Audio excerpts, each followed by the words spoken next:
جلسہ جلوس میں آؤ تو دل میں یہ ارادہ کرو کہ اللہ جو سنوں اس پر تو مجھے عمل کی توفیق دے، ورنہ تو ہمارا حال تو ویسے ہی ہے، سنا اور عمل نہیں کیا تو ویسے کیسے؟ جیسے بتاتے ہیں پرائمری اسکول چل رہا تھا، ماسٹر صاحب پڑھاوت رہا، کونو لڑکا غلطی کی تو ماسٹر صاحب کا ڈانٹن کے نگد ہے،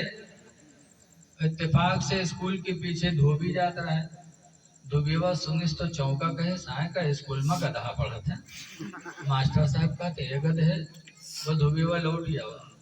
گوا اسکول میں کہ ماسٹر صاحب کا آپ کے اسکول میں گدھان کے پڑھے ہی ہوت ہے،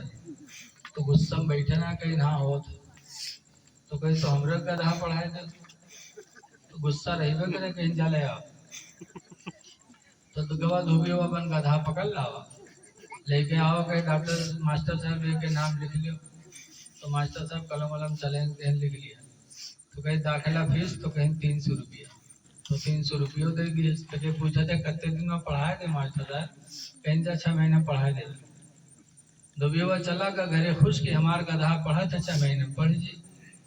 اور یہاں انسان کا پڑھائی نہیں ملا تھا گدھا کہاں سے پڑھائی پہ، تو ماسٹر صاحب گدھاوا کا ہم بیچ 300 روپیہ،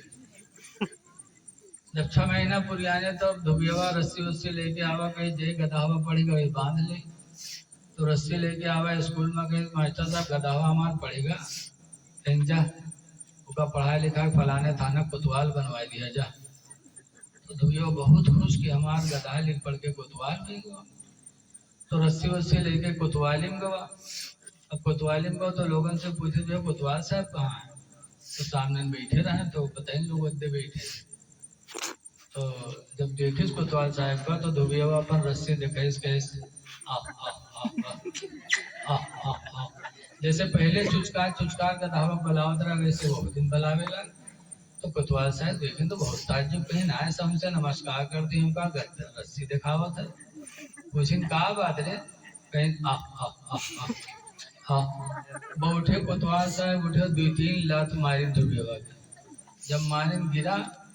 تب کہتے اچھا بھیا ہاتھ ہوئی گیا، تو کا لکھا پڑھا کوتوال بنوا دیا، لیکن تو لات مارے والی عادت نہیں گئی، تو رہ گئے گدھا، اور پھر کوتوال صاحب موڑا لگے، تو وہی حال ہم لوگوں کا ہے، چاہے جتنا جلسے میں سناؤ سمجھاؤ کہ بدلہ لینے کا بھاونا ختم کر دو، بدلہ نہ لو، کوئی اگر تمہیں ستا رہا ہے تو بدلہ نہ لو، اللہ کے حوالے کر دو، امام حسن رضی اللہ عنہ کو جب زہر دینے والے نے زہر دیا تھا نا، خون کی الٹی ہونے لگی تھی امام حسن کو، تو امام حسین نے پوچھا تھا بھائی جان کس نے زہر دیا آپ کو، نام بتا دیجئے، نام پوچھ کے کیا کرو گے، کہا میں آپ کا بدلہ لوں گا، تو امام حسن نے کہا تھا حسین میں نے اپنا سارا معاملہ خدا کے حوالے کر دیا ہے، تم سے بہتر بدلہ لینے والا میرا پروردگار ہے،